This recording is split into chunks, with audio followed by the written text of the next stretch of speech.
God's blessings to you from our family here at St. Simon of Cyrene Parish, with our ministry sites at St. Agatha and St. Martyrs churches.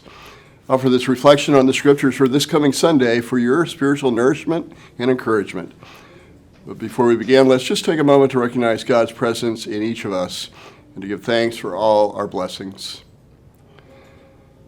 My friends, this Sunday's gospel doesn't make a lot of sense to a lot of people. We listen to this familiar story of people seeking work at different parts of the day.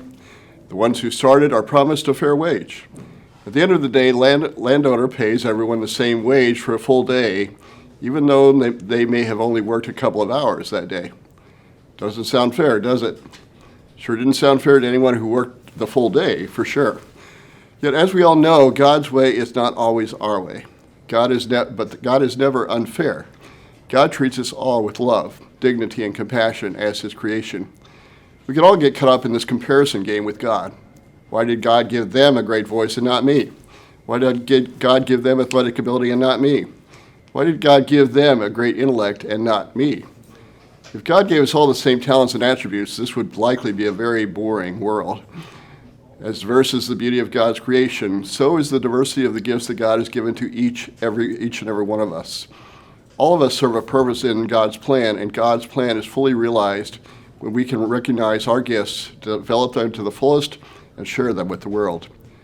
The problem is that many of us do not recognize our gifts and do not try to develop them to their fullest.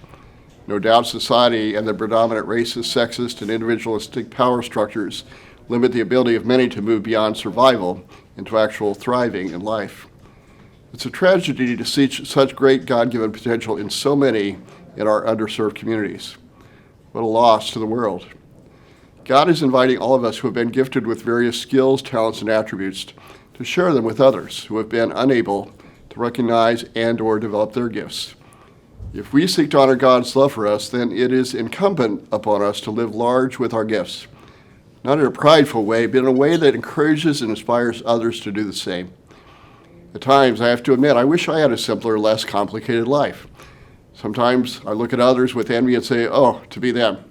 They seem to have things much simpler than I do. Then God reminds me of the gifts that he has given me and tells me, but Larry, you are not that person.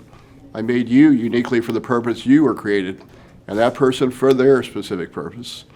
I ask you to simply honor the gifts I have given you and share them to their fullest. It is the same wish I have for the person you are singling out.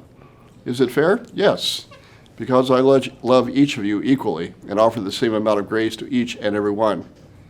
Let them do what they are called to do and focus on what you need to do.